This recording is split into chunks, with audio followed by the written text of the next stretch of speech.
Now, what was the thought behind making them smaller? Because they're not the size of normal bagels. Was it to get people to want more, or was it what was the It's decision there? definitely not a cost saving. It's more of a listen.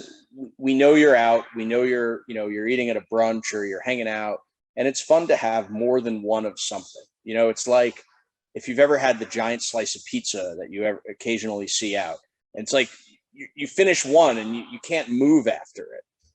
We really just wanted the bagel to be like more fun, more user friendly, and it's okay if you have one and a half or two. I would say most of the people who eat our product probably have two bagels in a sitting, and that's great. They don't feel like dense lead when they're done.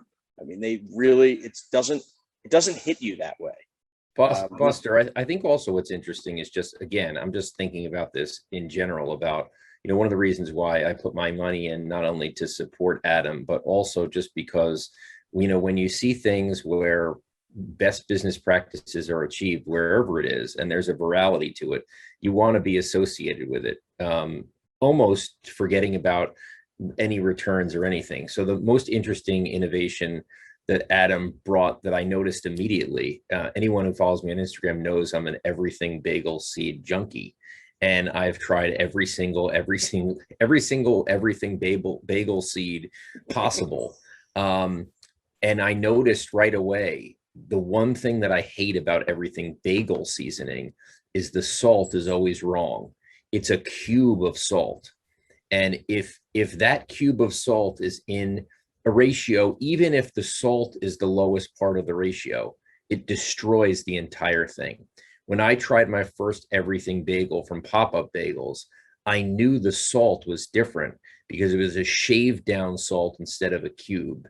So, Adam, can you tell us what was done there? Because it was a clear recognition that something was wrong in the everything bagel equation. A True Love Story by Darren Ravel. It Yeah, is. It is. I mean, I am in we love. we make no secret about it. We use Malden salt for both our salt bagels and our everything bagels, and the Malden salt tends to stick together as a flake rather than just an immense sprinkling of salt everywhere. So not every bite gets you're not fully immersed in powdered salt on every bite. You get this one flake that kind of shines forward, and that's what hits you.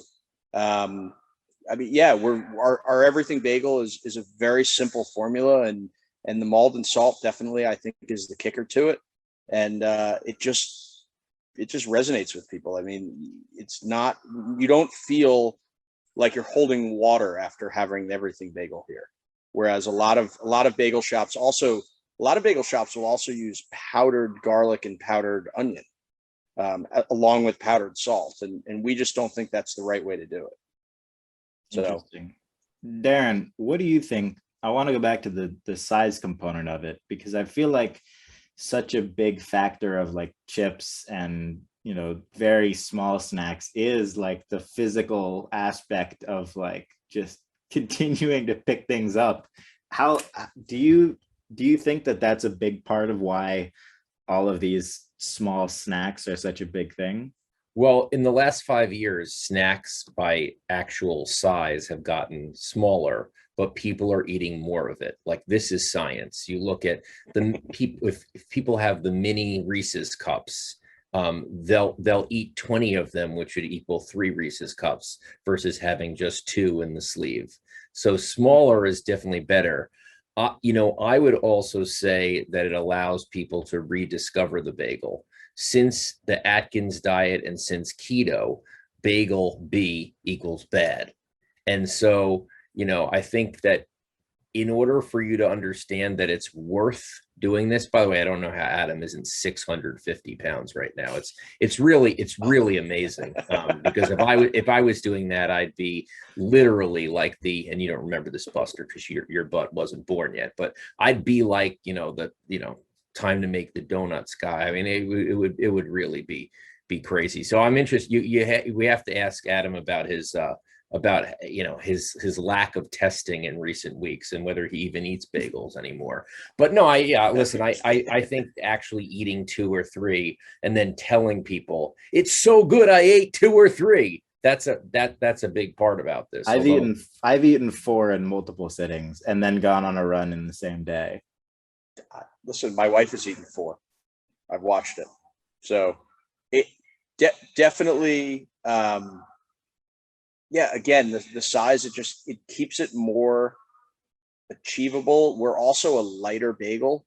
We're not as dense, where a lot of bagels have just become these dense, large, round pieces. You can't even fit them in your mouth.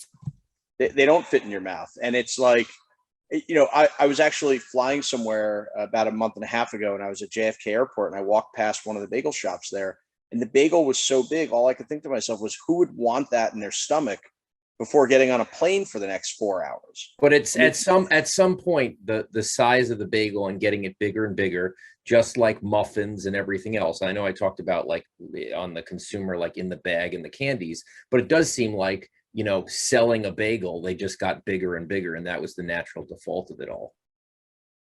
Right.